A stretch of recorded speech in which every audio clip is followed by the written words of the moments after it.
from my point of view, I think James is a riding ace. He's a real superstar on, the Australasian scene.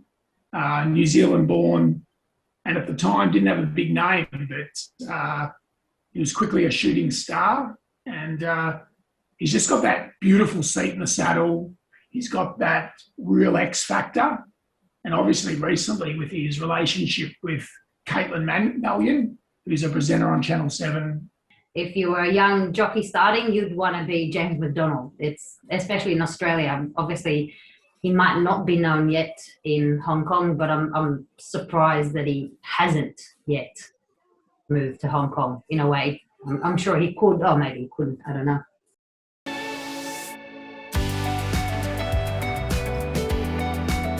When we were coming up with the idea, we tried to think of, the bet types. Betting's probably not our number one reason we're in racing. We love the animal and the sportsmanship. Yeah, the athleticism of the jockey. So we settled on a jockey. We came up with a few ideas, and we came up with the J-Mac with cheese because in some ways it's a comfort food. So whether you're watching from home on your couch or you're at the pub or at a bar cheering home James McDonald or any of the jockeys, we wanted that comfort food. So mac and cheese, pasta.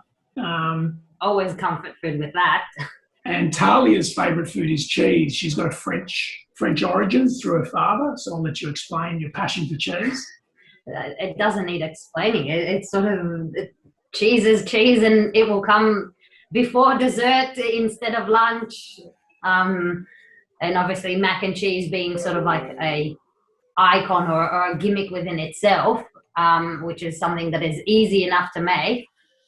Where we put a sort of a twist on that it's a bit nice and fancy. Yeah. So Talia's really specialises in baking. So that's where we got the idea of the homemade baked brioches to offset that of the Gruyere and the sharp cheddar that we used in the cheese. We thought the sweetness of the brioche, which you would have noticed through not just in France, but with the American burgers, those sweet buns, we thought would add a different texture. And then the addition of the pancetta, the saltiness. And we were going to go with the kura, which is a freshwater crayfish only found in New Zealand. But we thought we're based in Melbourne, and we visit Victoria Market, which is an icon here in Victoria Market. To get our fresh produce, we went with the local blue swimmer crab. And I just thought the sweetness of the crab to match J-Mac's sweet seat in the saddle.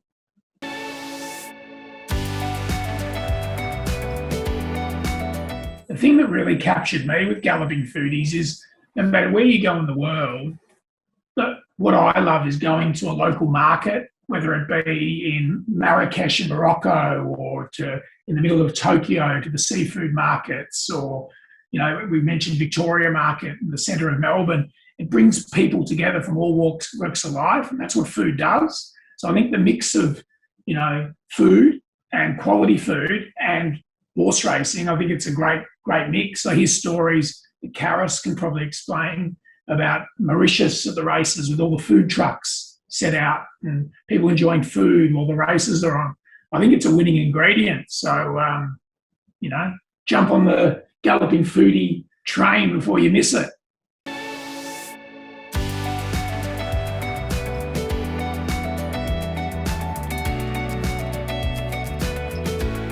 He's very unique, Zac. So I went to him by a trainer in Sydney when he was riding around Coffs Harbour and apprenticed to Trevor Hardy.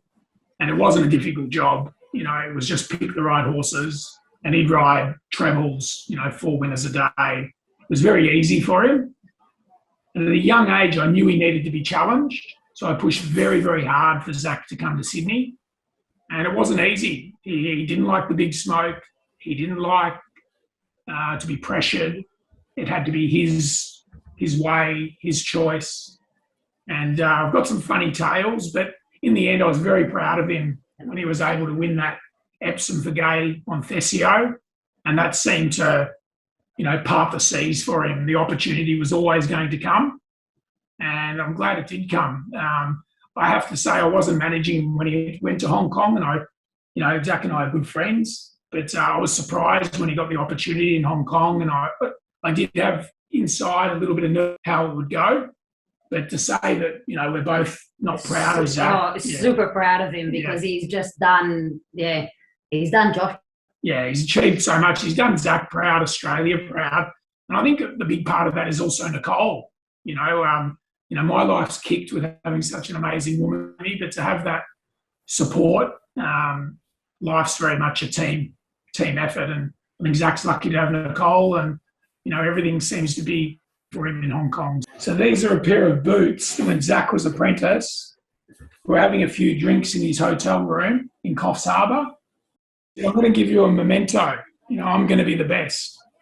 And he wrote in 3 words, I can sum up everything I've learned about life. It goes on. Signed, Zac Purton.